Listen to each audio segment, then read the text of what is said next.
मुसलमानों की हालात यहूदियों से बदतर है, इसलिए सर तन से जुदा के नारे लगाते हुए वो पूरे देश में बाहर निकलते हैं और नारा ही नहीं लगाते हैं, सर तन से जुदा कर देते हैं। जोधपुर में कन्हैया लाल का, और वो है जो मालदा में जाकर घेर लेते हैं थाने को कि अगर कोई आपत्तिजनक बात हुई जिसपे संबंधित व्यक्ति के ऊपर कार्रवाई हो रही थी, मगर नहीं, इसको हमारे हवाले कर दो।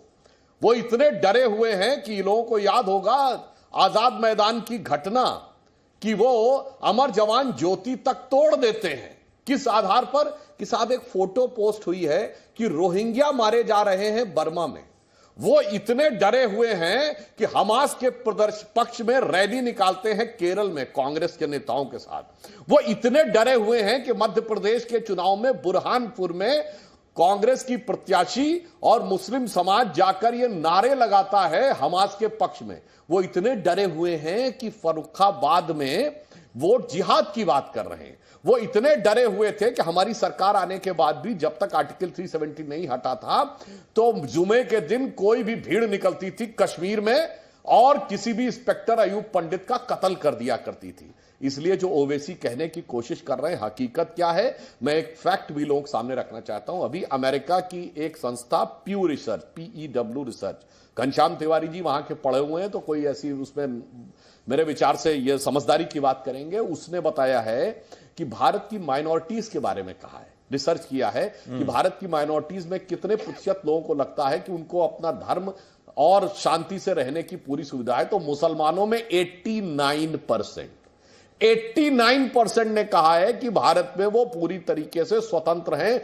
अपने धर्म का पालन करने में उनको किसी प्रकार की कोई समस्या नहीं है। और बहुत बड़े BBC के संवाददाता थे मार्क टेरी, जिन्होंने 2019 में लिखा है कि Muslims in India are the luckiest, और उन्होंने कारण दिया कि वो 3 दशक तक दिल्ली के निजामुद्दीन एरिया में रहे, जहां एक तरफ हजरत निजामुद्दीन औलिया की दरगाह, सड़क के दूसरी तरफ, उसी सड़क के दूसरी तरफ तबलीगी जमात का ऑफिस था। उन्होंने कहा दुनिया का कोई मुस्लिम देश होता तो 3 दशक तक एक साथ नहीं रह सकते थे, एक ने दूसरे को तबाह कर ही दिया होता। पर भारत के मुसलमान इसलिए भाग्यशाली हैं कि वो अपने मजहब में जैसे चाहे वैसे इबादत कर सकते हैं। ये मैंने 2019 और प्यू रिसर्च का अभी 2023 का उदाहरण दिया है। अब मैं थोड़ा फैक्ट बताता हूं। दानिश कुरैशी जी को इतना गुस्सा ना नहीं चाहिए था। उदय माहुरकर जी ने बहुत सही फैक्ट रखे थे।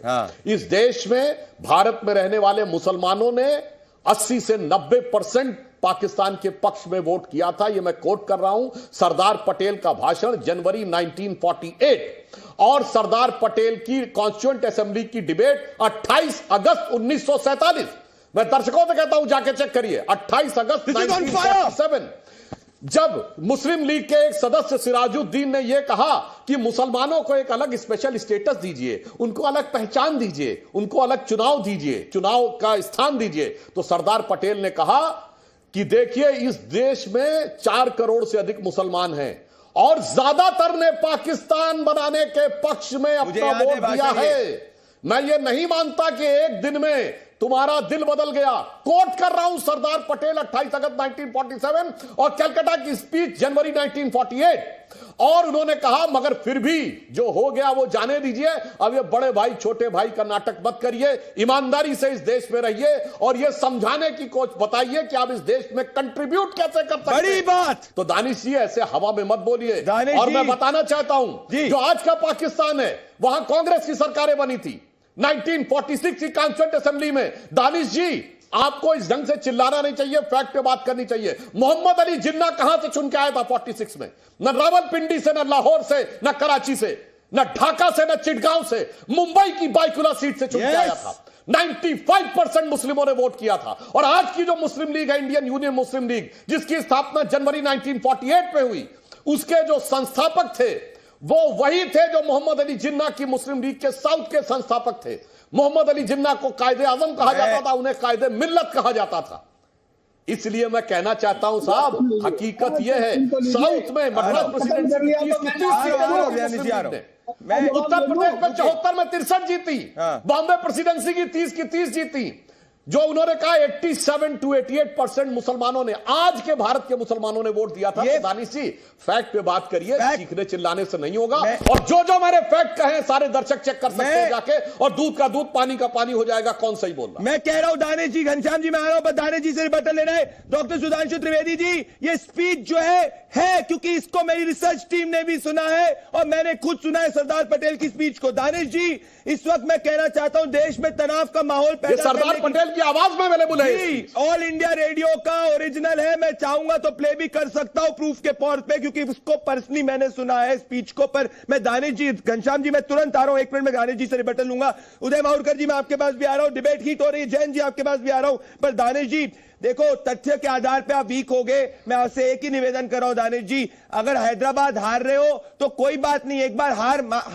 हार और जीत चुनाव में चल जाती है, पर ऐसे भड़काने की कोशिश मत करो। हाँ नहीं, अरे जवाब तो सुन लो। देखिए, आप बैरिस्टर असदुद्दीन ओवैसी साहब की बहुत ज्यादा चिंता मत करिए। आप चुनाव वाले दिन आप भी स्क्रीन पर होंगे, हम भी स्क्रीन पर होंगे।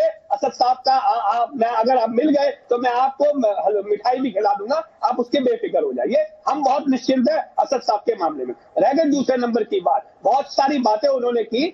सुधांशु भाई हमें बातें बहुत चालाकी से घुमाते हैं, बहुत अच्छे से बोलते हैं। सवाल जो था, जो मेरा गुस्सा होना जो था, वो इस बात को लेकर नहीं था कि कौन कहां गया और कौन नहीं गया। उन्होंने जो सवाल पूछा था, जिस पर मैं गुस्सा हुआ, उसका जवाब आपने नहीं दिया सुधांशु भाई। उन्होंने ये कहा कि इस देश में मुसलमान हिंदुओं की मेहरबानी पे मेहरबानी शब्द का प्रयोग नहीं किया गया। उस बात नहीं, वो जो सार है जो बात का, आप रिपीट कर लीजिएगा। इसी बात को लेकर मैं नाराज हुआ कि बाकी सारी बातें आप करिए, कोई प्रॉब्लम नहीं है। आपकी तर्क हो सकता है, मेरा तर्क हो सकता है, लेकिन आपने कहा कि हमने यहाँ रहने दिया, इसलिए मैंने उनसे कहा कहना चाहता हूँ। मैं एज द होस्ट, सुधांशु जी मैं एक सेकंड घनश्याम जी के पास आ जाओ, फिर तुरंत आपके पास और उदय माहुरकर जी के पास आ रहा हूं। बस एक सेकंड, मैं एज द होस्ट क्लैरिफाई करना चाहता हूं। उदय माहुरकर जी ने मेहरबानी शब्द का प्रयोग नहीं किया, पर जितने भी तथ्य इस वक्त कोट किए गए थे उदय माहुरकर जी द्वारा, वो तथ्य सच्चाई है, हिस्ट्री में उठा के देखा जा सकता है। पर मैं घनश्याम जी के पास